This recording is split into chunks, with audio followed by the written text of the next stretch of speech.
স্বাগতম জনাইছো মই দীক্ষিত শৰ্মা। তিনি কৃষি আইন বাতিল কৰা হ'ল আৰু সেই বাতিলৰ পাছতে এটা দাবী উত্থাপন কৰিছে যে সংসদে গৃহীত কৰা যি কা আছে নাগৰিকত্ব সংশোধনী আইন সেই আইনো বাতিল হ'ব লাগে। তাৰ লগতে এনআৰচিৰ প্ৰসংগও বহুতে উল্লেখ কৰিছে। এটা তিনি কৃষি আইন বাতিলৰ পাছত এটা সমগ্ৰ দেশতে অসমৰ পৰা আৰম্ভ কৰি সমগ্ৰ দেশৰ বিভিন্ন জায়গাত কা বাতিলৰ দাবী উঠিছে। বিভিন্ন দল সংগঠনে দাবী কৰিছে কৃষি আইনৰ সমান্তৰালকৈ বাতিল কৰিব লাগে কা। কিন্তু প্ৰকৃততে কৃষি আইনৰ দৰে কা বাতিলটো সম্ভৱ হয়নে বা এই আইন যদি বাতিল কৰা হয় তেতিয়াহ'লে ইয়াৰ বাবে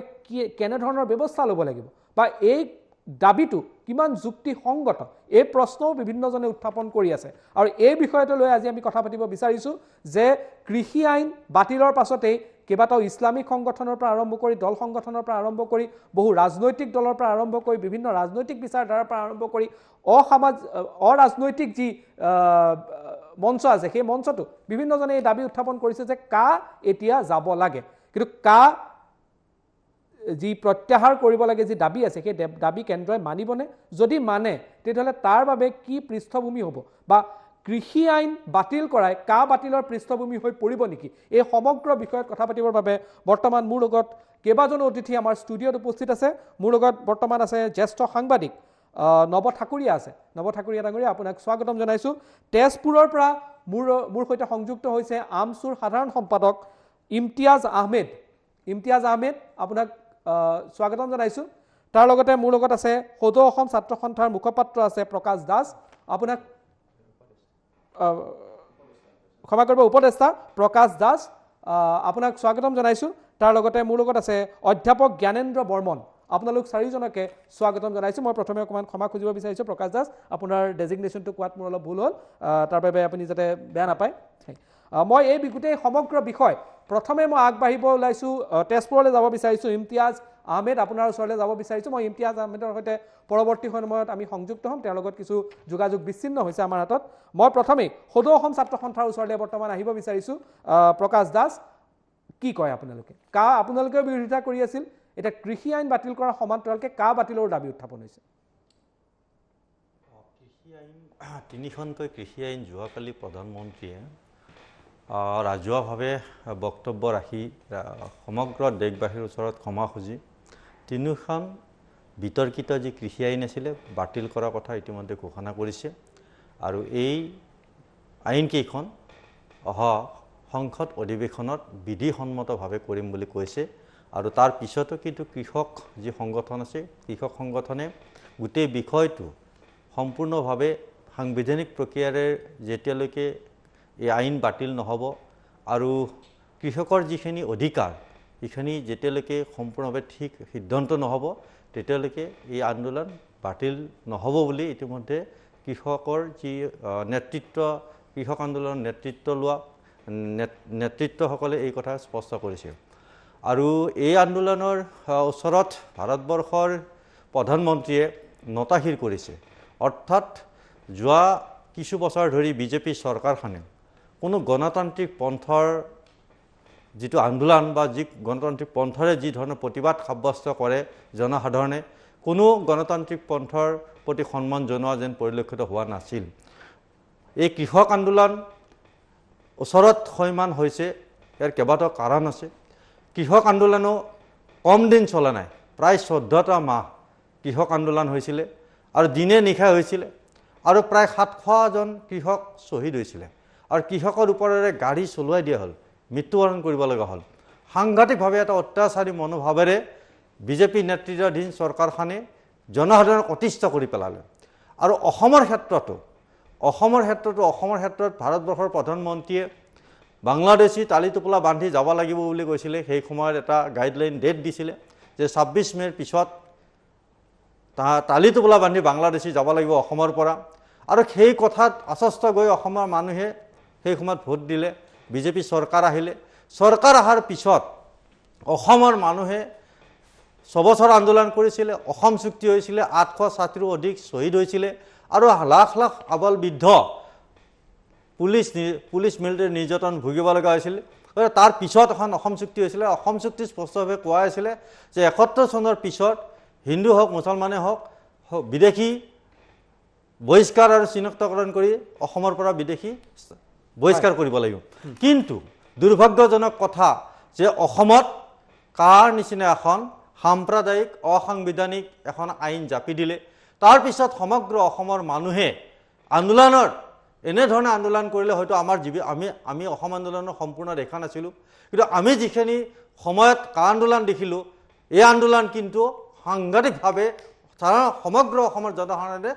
এই আন্দোলন জপিয়াই পৰিছিল 10 ডিচেম্বৰৰ দিনা যি খৰ্গেশ্বৰ তালুকদাৰৰ প্ৰথম অসম আন্দোলনৰ শ্বহীদ খৰ্গেশ্বৰ তালুকদাৰৰ শ্বহীদৰ দিৱসৰ দিনা কা আইনখন সংসদত উত্থাপন কৰিলে যিটো অতি দুৰ্ভাগ্যজনক কথা আৰু তাৰ প্ৰতিবাদ হৈছিলে সাংঘাতিকভাৱে অসমত হৈছিলে আজিও অসমীয়া মানুহে কা কোনো কাৰণতে মানি লোৱাৰ প্ৰশ্ন নাই মই আহি আছো মই আপোনাৰ ওচৰত মানি লোৱা নহয় এই কথাটো কিন্তু বিভিন্ন সময়ত অসমৰ ৰাইজে মই যদি সংযুক্ত হৈছো তেজপুৰৰ পৰা আছে ইমতিয়াজ হুছেইন মই আপোনাৰ ওচৰলৈ যাব বিচাৰিছো যদি আপুনি মোক শুনি আছে আপোনাৰ প্ৰতিক্ৰিয়াটো চমুকে দিলক মই তাৰ পিছত জ্ঞানেন্দ্ৰ বৰ্মনৰ প্ৰতিক্ৰিয়া লম চাওক মই পোনপ্ৰথমে ভাৰতৰ প্ৰত্যেকজন কৃষক নেতা কৃষক সমাজক মই অভিনন্দন জনাম যে যোৱা এবছৰ ধৰি তেওঁলোকে যি আপোচবিহীনভাৱে এক সংগ্ৰাম চলাই আছিল এই এক ফেচিবাদী এই এক নিঅ কেপিটেলিষ্ট কৃষি আইনৰ বিৰুদ্ধে তাত তেওঁলোকে জয়যুক্ত হোৱাত মই তেওঁলোকক অভিনন্দন জনাম তেওঁলোকে বিজেপি চৰকাৰৰ দ্বাৰা বিভিন্ন তেওঁলোকে কথা শুনিব লগাত পৰিছিল ভালগাৰ কিছুমান তেওঁলোকক স্লেঙো কোৱা হৈছিল তেওঁলোকক উগ্ৰপন্থীৰ লগত ৰিজোৱা হৈছিল খালিস্তানী কোৱা হৈছিল পাকিস্তানীৰ এজেণ্ট কোৱা হৈছিল কিন্তু আজি এইটো আমাৰ বাবে প্ৰত্যেকজন সংগ্ৰামী নেতাৰ বাবে এইটো এটা সৌভাগ্যৰ কথা যে সংগ্ৰামৰ ওচৰত আজি গণতান্ত্ৰিকভাৱে এজন নিৰ্বাচিত হোৱা এজন প্ৰধানমন্ত্ৰীয়ে আজি এই গণ আন্দোলনক সন্মান জনাই সেই আইনখন বাতিল কৰিম বুলি ক'বলৈ তেওঁ বাধ্য হৈছিল যদিও ইয়াৰ মাজত ৰাজনৈতিক অংক তেওঁ দেখিছে তেওঁ গম পাইছে বা বিজেপি চৰকাৰে গম পাইছে যে এনেধৰণৰ যদি আকুৰগুজ হৈ থাকে তেতিয়াহ'লে ভৱিষ্যতত ৰাজনৈতিক ক্ষেত্ৰখনত আগুৱাই যোৱাটো হয়তো তেওঁলোকে বিপৰ্যয়ৰ সন্মুখীন হ'ব লাগিব আৰু তাৰ ক্ষেত্ৰত আমি আগৰ পৰা আমাৰ স্থিতি একেবাৰে স্পষ্ট আছিল যে কা এখন অসাংবিধানিক বিল হয় কা এখন অগণতান্ত্ৰিক আৰু আমাৰ ভাৰতৰ সংবিধানৰ বিৰুদ্ধে যোনবোৰ নিয়ম কৰা হৈছে কাত যোনবোৰ ক্লজেছ আছে সেইবোৰ আনকনষ্টিটিউচনেল হয় আৰু লগতে এখন এক সাম্প্ৰদায়িক বিল হয় ভাৰতৰ আইডিয়া অফ ইণ্ডিয়াৰ এগেইনষ্টত কা বিলখন সেয়েহে যদিহে কাখনো আমি ভাবো কাখনো এনে অসমৰ ৰাইজৰ আবেগৰ প্ৰতি সন্মান জনাই কাখনো বাতিল কৰিব লাগে আন্দোলন মই ইমতিয়াজ হুছেইন মই আপোনাৰ ওচৰত আহি মই জ্ঞানেন্দ্ৰ বৰ্মন অপেনিং ৰিমাৰ্ক আপুনি শুনিলে দুইজন উপৰোক্ত বক্তাৰ মন্তব্য কা আইন বাতিল কৰা প্ৰক্ৰিয়াটো এক গণতান্ত্ৰিক প্ৰক্ৰিয়াৰ অংশ আৰু দেশৰ কৃষক ৰাইজৰ যি একাংশৰ অনুভূতিক সন্মান জনাই মোদী চৰকাৰে এই আইন বাতিল কৰিবলৈ সিদ্ধান্ত লৈছে কৃষকৰ স্বাৰ্থ সুৰক্ষিত কৰিব পৰা MSPত এক লিগেল বেকিং থকা এনেকুৱা ধৰণৰ নিয়মৰ প্ৰাসংগিকতা আহি থকা সময়ত থাকিব আজিৰ তাৰিখতো আছে আহি থকা সময়তো থাকিব কা আইনৰ বিষয়টো মই ভাবোঁ ইয়াতকৈ সুকীয়া বিষয় কাৰণ কা আইনৰ এক হিষ্টৰিকেল এক ঐতিহাসিক এক পটভূমি আছিলে আমি সেই পটভূমিৰ গুৰুত্ব কি যেতিয়া আফগানিস্তানৰ পৰা হাজাৰ হাজাৰ শিখ হিন্দু যেতিয়া পলাই আহিব লগা হ'ল তালিবানৰ উত্থান ঘটিলে তেতিয়া আমি দেখিবলৈ পালোঁ যেতিয়া আমি দেখিলোঁ যে ইস্কনৰ নিচিনা কৃষ্ণ ভক্তক যেতিয়া বৰ্বৰোচিতভাৱে আক্ৰমণ কৰি হত্যা কৰা হ'ল বাংলাদেশত হাজাৰ হাজাৰ মন্দিৰ ধ্বংস কৰা হ'ল তেতিয়া সেই যিসকল মানুহ নিৰ্যাতনৰ বলি হ'ল তেনেকুৱা নিৰ্যাতনৰ বলি হোৱা হিন্দুৱে হওক শিখেই হওক পাৰ্চী খ্ৰীষ্টিয়ান এইসকলক ভাৰতত উপযুক্ত সন্মান মৰ্যাদা দিয়াৰ যি প্ৰতিশ্ৰুতি মহাত্মা গান্ধীয়ে কৰিছিলে পণ্ডিত নেহৰুৱে কৰিছিলে চৰ্দাৰ পেটেলে কৰিছিলে it was a national commitment ই এটা ৰাষ্ট্ৰীয় এক প্ৰতিশ্ৰুতি আছিলে দেশ বিভাজনৰ যি এক পটভূমি আছিলে ৰাতিৰ ভিতৰতে ভাইৰ পৰা বিচ্ছিন্ন কৰা হৈছিলে ৰাজনৈতিক সীমাৰেখা টানি দিয়া হৈছিলে ৰং ছাইড অফ দ্য বৰ্ডাৰ কিছুমান মানুহ থাকি গৈছিলে যিসকলে ভাৰত মাতাৰ জয়গান গাইছিলে নিজকে ভাৰত মাতাৰ সন্তান বুলি জ্ঞান কৰিছিলে কিন্তু তেওঁলোকে ভবা নাছিল যে তেওঁলোকে এখন ইছলামিক ৰাষ্ট্ৰ দ্বিতীয় শ্ৰেণীৰ নাগৰিক হ'ব নিৰ্যাতনৰ বলি হ'ব আৰু তাৰ পৰিণতিস্বৰূপে যিখিনি নাগৰিক থাকি গ'ল সেইখিনি নাগৰিকৰ জীৱন ধাৰণৰ সুৰক্ষা দিয়াৰ যি ৰাষ্ট্ৰীয় কমিটমেণ্ট সেই কমিটমেণ্টৰ এক অংশ আছিলে কা হয় অসমৰ ক্ষেত্ৰত কিছু ভাষিক সেন্সিবিলিটি আছে আৰু ইয়াৰ এক হিষ্ট্ৰী আছে 1836ত যেতিয়া অসমীয়া ভাষা অসমৰ পৰা নিৰ্বাসন দিয়া হৈছিলে অসমীয়া জাতি হত্যা কৰবাত নহয় কৰবাত আঘাতপ্ৰাপ্ত হৈছিলে সেই পটভূমিত আমি বহুত কথা বিচাৰ কৰিব লাগিব কিন্তু এটা কথা আমি চাব লাগিব যে সেইটো হ'ল যে অসমৰ প্ৰেক্ষাপটত যদি চাব যায় আজি নামনি অসমৰ কথাই কওক মধ্য অসমৰ কথাই কওক যদি জনগাঁথনি কি ধৰণে পৰিৱৰ্তন হৈছে আপোনালোকে দেখিব যে জনগাঁথনিৰ এক জেহাদী প্ৰকৃতিৰ ভয়ংকৰ আগ্ৰাসনৰ বলি হৈছে সত্ৰ নগৰী বৰপেটা আজি ভবানীপুৰ খৰ্গেশ্বৰ তালুকদাৰৰ জন্মভূমি সেই ভবানীপুৰ অসম আন্দোলনৰ প্ৰথম শ্বহীদ সেই বৰপেটাত এতিয়া এটা সময়ত 0.1% আছিলে এটা নিৰ্দিষ্ট জনগোষ্ঠীৰ সংখ্যা তেতিয়া মহকুমা আছিলে 1911 চনত এতিয়া তাত 80% এৰাউণ্ড 80% এতিয়া বৰপেটাৰ সেই সত্ৰৰ ভূমি বেদখল হৈছে নামনি অসম মধ্য অসমত আজি জনগাঁথনি এনেকুৱাকৈ পৰিৱৰ্তন হৈছে যে আমাৰ আজি জাতি মাটি ভেটি ভয়ংকৰ সংকটত পৰিছে ভাবুকিটো ক'ৰ পৰা আহিছে সেই কথা আমি আগতে অনুকিয়াইছোঁ আৰু আন এটা লক্ষণীয় দিশ হ'ল আমি এজন সামাজিক কাৰ্যকৰ্তা হিচাপে যেতিয়া গাঁৱে গাঁৱে গৈছিলোঁ এটা আকাংক্ষা অসমৰ বিশেষকৈ ব্ৰহ্মপুত্ৰ উপত্যকাৰ বাঙালী হিন্দু সমাজৰ মাজত আমি আকাংক্ষা দেখিছিলোঁ যে অসমীয়া জাতীয় জীৱন সমৃদ্ধ কৰাৰ আকাংক্ষা বহুত অঞ্চলত আমি দেখিছিলোঁ বাঙালী ভাষাৰ স্কুল পৰিৱৰ্তন কৰি অসমীয়া ভাষাৰ স্কুললৈ পৰিৱৰ্তন কৰি লোৱা আমি দেখিবলৈ পাইছিলোঁ লাচিত দিৱস শংকৰদেৱৰ দিৱস আবিৰ্ভাৱ তিথি পালন কৰা মই নিজে তেনেকুৱা সভাত গৈছোঁ এটেণ্ড কৰিছোঁ তেনেকুৱা এক আকাংক্ষা অসমীয়া জাতিৰ যিখিনি অংগীভূত হ'ব বিচাৰিছে অসমীয়া ভাষাক সমন্বয়ৰ ভাষা হিচাপে লৈ সেই সমন্বয়ৰ বাটটো জাতি জনগোষ্ঠী সকলোকে লৈ তাত বাঙালী হিন্দু থাকিব আমি আগবাঢ়িব লাগিব এই জাতীয়তা যাতে বাধাগ্ৰস্ত নহয় সেইটো লক্ষ্য দৰকাৰ জ্ঞানেন্দ্ৰ বৰ্মন মই অপেনিং ৰিমাৰ্ক এটা লৈ লওঁ নৱ ঠাকুৰী আপোনাৰ পৰা মই ভাবোঁ মোটামুটি কথাখিনি সকলোৱে কৈছে যে কা আন্দোলন আৰু কৃষক আন্দোলন দুইটাৰ গুণগত কিছু পাৰ্থক্য আছে কাৰণ কৃষক আন্দোলনটো যি বাতিল কৰা হ'ল কৃষক যে আইনখন আপোনালোকে নাহাৰিব যে মোদী একেবাৰে দুৰ্বল হৈ সেৱমণি এইটো কামটো কৰিছে মন ক পলিটিকেল আপুনি যদি লাইফত থাকিব খোজে you have to win the election আৰু সন্মুখত পাঞ্জাৱৰ ইলেকশ্যন আছে পাঞ্জাৱতে এগ্ৰৰিয়ান ইকনমি তাত বেছিভাগ মানুহে আন্দোলন জড়িত আছিলে গতিকে বিজেপি কেনট লুজ পাঞ্জাৱ এইটো হ'ল ডাঙৰ কথা গতিকে আৰু মন কৰিব মোদীয়ে কেতিয়াও কোৱা নাই এখন আনকনষ্টিটিউচনেল বা ইলিগেল বা আনএথিকেল তেওঁ কৈছে যে আমি একাংশ কৃষকক বুজাব নোৱাৰিলোঁ কাইলৈ যদি তেওঁ বুজাব পাৰে তে আইনখন তেওঁ আনিব পাৰিব আইনখনটো নানাৰ কিন্তু প্ৰতিশ্ৰুতি দিয়া নাই কিন্তু সদ্যহতে ইউ পি লগতে পাঞ্জাৱৰ ইলেকশ্যনৰ ওপৰত লক্ষ্য ৰাখি কৰা বুলি ধাৰণা হৈছে সেইটো হ'ব পাৰে নহ'ব পাৰে কিন্তু এইটো অনুমান কৰিব পাৰি আৰু দ্বিতীয়তে কা আন্দোলনৰ ক্ষেত্ৰত যিটো কথা কোৱা হৈছে কা আন্দোলনত কিন্তু ছাত্ৰ সন্থাৰ প্ৰতিনিধি আছে আৰু লগতে ইমতিয়াজ হুছেইনৰ আছে মই ভাবোঁ দুয়োজনৰ মন্তব্য পাৰ্থক্য হ'ব এজনে ক'ব যে অসমত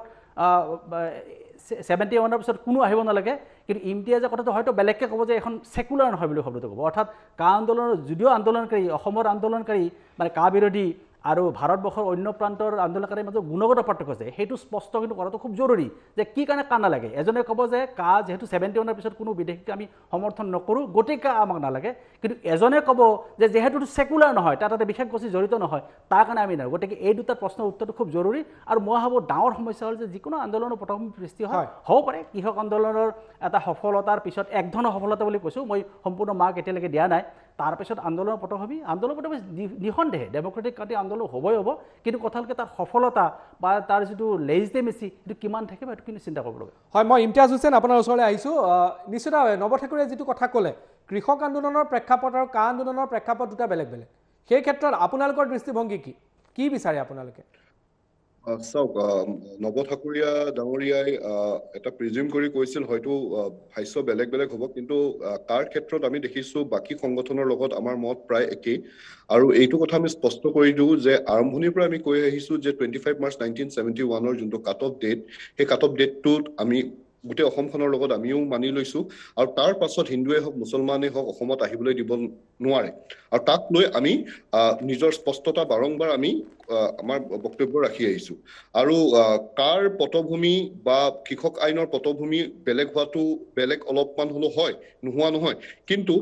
আমি ক'ব বিচাৰিছোঁ যেতিয়া ৰাইজে যেতিয়া বিচাৰিব যে এই আইনখন আমাক নালাগে যেতিয়া জনতাই বিচাৰিব এই আইনখন নালাগে আজি প্ৰধানমন্ত্ৰী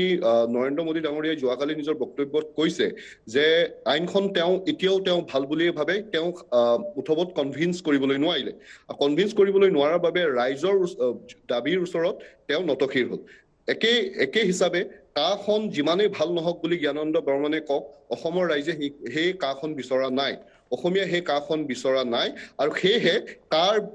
কাখনো বাতিল কৰিব লাগে আৰু এই অসমৰ ৰাইজৰ মনোভাৱটো ভাৰতৰ প্ৰধানমন্ত্ৰী তথা ভাৰতৰ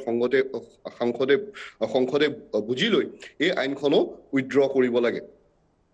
হয় জ্ঞানেন্দ্ৰ বৰ্মন মই আপোনাৰ প্ৰতিক্ৰিয়া লৈ লওঁ আৰু যোৱাকালি অখিল গগৈ এটা মন্তব্য কৰিছিল আমি কিছু সময়ৰ পিছত এই কা সন্দৰ্ভত অখিল গগৈ কি মন্তব্য আছে সেই মন্তব্য দিম তাৰ প্ৰথমে মই জ্ঞানেন্দ্ৰ বৰ্মনৰ প্ৰতিক্ৰিয়া লওঁ আৰু যোৱাকালি অখিল গগৈয়ে কা আন্দোলনৰ সময়ত কি মন্তব্য কৰিছিলে আমি কালিৰ সেই বাইটটো আমি আপোনালোকক অলপ সময়ৰ পিছত দি আছোঁ জ্ঞানেন্দ্ৰ বৰ্মন এতিয়া চাওক এই যিটো কৃষি আইন বাতিলৰ বিষয় এই বিষয়টো এটা পবিত্ৰ দিন মোদীজীয়ে বাছি লৈছিলে সেয়া হ'ল গুৰু পৰ্ব যিটো দিন বাছি লৈছিলে কাৰণ পাঞ্জাবৰ লাখ লাখ খেতিয়ক খেতিৰ লগত জড়িত আন্দোলন নেতৃত্ব লৈছিলে আৰু সেই চৰ্দাৰসকলে কিন্তু এতিয়া কৈছে শিৰোমণি আকালি দলে কৈছে যে কা আইন তো লাগে 2014 সময়সীমাটোও গুচাই দিব লাগে কাৰণ তেওঁলোকে দেখিলে যি কি ৰক্তক্ষয়ী এক পৰিৱেশ আফগানিস্তানত পাকিস্তানত বা বাংলাদেশত তাত আমাৰ এই মানুহখিনি বুদ্ধিষ্ট খ্ৰীষ্টিয়ান শিখ হিন্দু সুৰক্ষিত নহয় আৰু এই মানুহখিনিয়ে যাব কলৈ সেই মানুহখিনিয়ে ভাৰতৰ এক নৈতিক দায়িত্ব আছে সেই মানুহখিনিক আশ্ৰয় দিয়া সেই মানুহখিনিক সুৰক্ষা দিয়া ভাষিক সংবেদনশীলতা অসমত আছে সেইটো কথা আমি সকলোৱে জানো জনাৰ পিছতো আমি কোৱা নাই যে অসমতে মানুহখিনি আনিব লাগিব বাংলাদেশৰ পৰা সেইটো বিষয় নহয় বিষয়টো কি ৰাষ্ট্ৰীয় প্ৰেক্ষাপটত ইয়াৰ এক ঐতিহাসিক গুৰুত্ব আছে দেশ বিভাজনে সৃষ্টি কৰা যি এক ৰক্তক্ষয়ী এক পৰিৱেশ যি সেই ঘাঁহ শুকুৱাৰ দায়িত্ব ভাৰতৰ ৰাষ্ট্ৰীয় দায়িত্ব সেই দায়িত্ব পালন কৰিছিলে মহাত্মা গান্ধীৰ কমিটমেণ্ট আছিল সেয়া জৱাহৰলাল নেহৰুৰ কমিটমেণ্ট আছিল সেই সময়ৰ যিবিলাক পাৰ্লিয়ামেণ্ট ডিবেট মই অধ্যয়ন কৰিছোঁ আৰু অধ্যয়ন কৰাতে দেখিব যে বেছিভাগ মানে ইউনানিমাছলি ৰিগাৰ্ডলেছ পাৰ্টি লাইন সেইবিলাকে কি কৰিছিলে সকলোৱে কৈছিলে যে তেওঁলোকৰ প্ৰতি দায়িত্ব আছে দায়িত্ব এৰাই চলিব নোৱাৰে অসমৰ পটভূমিত মই ইতিমধ্যে উল্লেখ কৰিছোঁ 1836 যিটো হিষ্টৰিকেল পটভূমি কিন্তু অসমত আন এটা পটভূমি আছে যে অসমৰ যিটো ভয়ংকৰভাৱে জনগাঁথনি সলনি হৈ পেলাই অসমক যি এক ৰাজ্যত এখন বেলেগ ধৰণৰ ৰাজ্যত পৰিণত কৰিব খুজিছে IMDT নামৰ আইন যিখন আইন প্ৰটেকশ্যনৰ কাৰণে আমছু বা AIUDF আদি দলে অহৰ্নিশে প্ৰচেষ্টা চলাইছিলে জমিয়ত উলেমাই প্ৰচেষ্টা চলাইছিলে কংগ্ৰেছে প্ৰচেষ্টা চলাইছিলে সেই IMDT আইনে কি কৰিলে লক্ষ লক্ষ বাংলাদেশীক অসমত সোমাই অসমক মানে নাগৰিক হিচাপে তেওঁলোকক পৰিগণিত কৰিলে এতিয়া কা আইনৰ বিৰোধিতা হৈছে কিন্তু IMDT আইন লাগে এনেকুৱা এক দুমুখীয়া চৰিত্ৰ বহুতো সংগঠনৰ মাজত দেখিবলৈ পোৱা গৈছিলে মানে ভাবুকিটো ক'ৰ পৰা আহিছে অসমৰ জাতীয় সত্তালৈ জাতীয় জীৱনলৈ ভাবুকি ক'ৰ পৰা আহিছে দুটা প্লেনত ভাবুকি আহিছে দুটা দিশৰ পৰা ভাষিক ভাবুকি এটা হল আধ্যাত্মিক বা ধৰ্মীয় দিশৰ পৰা ভাবুকি আৰু সেই দুইটা দিশৰ পৰা ভাবুকি ক'ৰ পৰা আহিছে আমি যদি বস্তুনিষ্ঠভাৱে যদি বিশ্লেষণ কৰোঁ তথ্যৰ আধাৰত সেন্সাছৰ আধাৰত আমি গম পাম আজি অসমীয়া ভাষা জনিয়া বাগবৰ চেঙা আদি অঞ্চলত তীব্ৰ প্ৰত্যাহ্বানৰ মুখামুখি হৈছে আজি আমাৰ আধ্যাত্মিক যি পৰিচয় শংকৰ মাধৱৰ যি পৰিচয় সেই পৰিচয়ৰ ভাবুকি ক'ৰ পৰা আহিছে আজি বটদ্ৰৱা সত্ৰ কোনে বেদখল কৰিছে বৰপেটা সত্ৰ কোনে বেদখল কৰিছে 10,000 বিঘা ভূমি বনাঞ্চলৰ 63 লাখ বিঘা ভূমি অসমৰ মুঠ কোনে বেদখল কৰিছে যদি চাব যায় দেখিব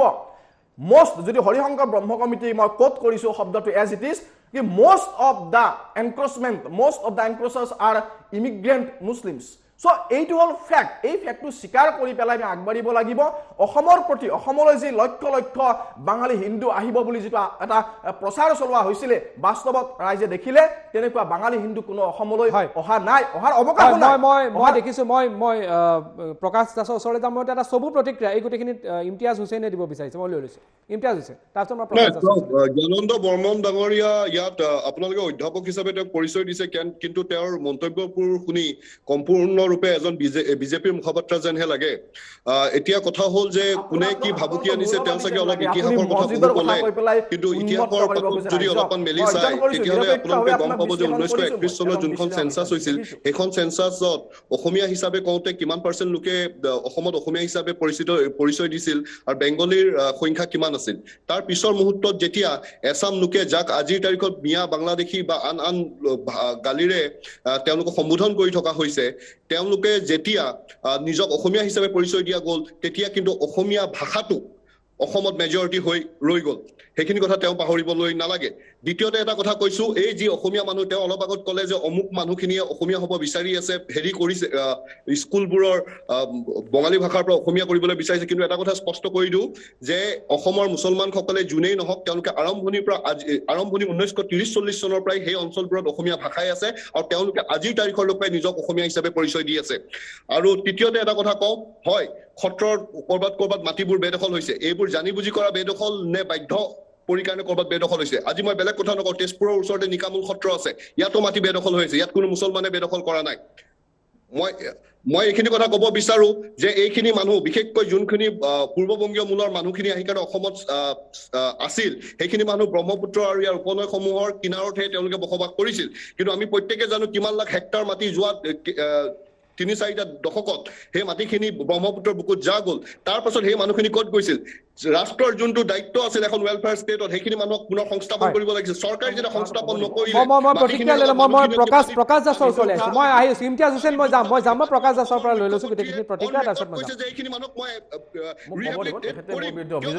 মই মই প্ৰকাশ দাসৰ মন্তব্যটো লৈ লৈছোঁ এবাৰ চৰকাৰবোৰে যে ইয়াৰ আগৰ বিজেপি চৰকাৰবোৰে যদি ৰিহেবিলেট কৰিলে ইহঁতে তেওঁলোকে এই অশিক্ষিত মানুহবোৰে অজানিতে খালী মাটি পাইছে ক'ৰবাত গৈ কাৰণে বহি লৈছে কিন্তু আমি সেইকাৰণে কৈছো যে এইবাৰ যেতিয়া উচ্ছেদ হৈছে আমি বিৰোধ কৰা নাই আমি খালি হিউমেন এংগলটো চাবলৈ দিছো আৰু এইখিনি মানুহৰ প্ৰপাৰ এৰিয়াত ৰিহেবিলেট কৰাৰ কথাটো কৈছো গোটেইখিনি মানুহ যদি আপুনি লৈ যায় সাম্প্ৰদায়িকতাৰ এংগেলেৰে চাই আৰু ইয়াত যদি সাম্প্ৰদায়িক ভাষা কৈ কাৰণে আপোনাৰ অসমখনৰ পৰিস্থিতি উত্তেজিত কৰিব বিচাৰে কৰি থাকক মই জ্ঞানানন্দ বৰ্মন ডাঙৰীয়াক কৰিবলৈ দিছো মই কোৱা নাই কিন্তু আমি কি ধৰণে গোটেইখিনি মীমাংসাত আনি কাৰণে যিখিনি সমস্যা আছে সেইখিনি সমস্যা সমাধান কৰিব পাৰোঁ ঠিক আছে ইমতিয়াজ হুছেইন মই আপোনাৰ তালৈ যাম মই গৈ আছো মই এটা চমু প্ৰতিক্ৰিয়া জ্ঞানেন্দ্ৰ বৰ্মন আপুনি একদম এটা দুটা শব্দৰ প্ৰতিক্ৰিয়া দিয়ক মই প্ৰকাশ মহন্ত ক্ষমা কৰিব প্ৰকাশ দাসৰ ওচৰলৈ যাম নাই চাওক কথাটো এনেকুৱা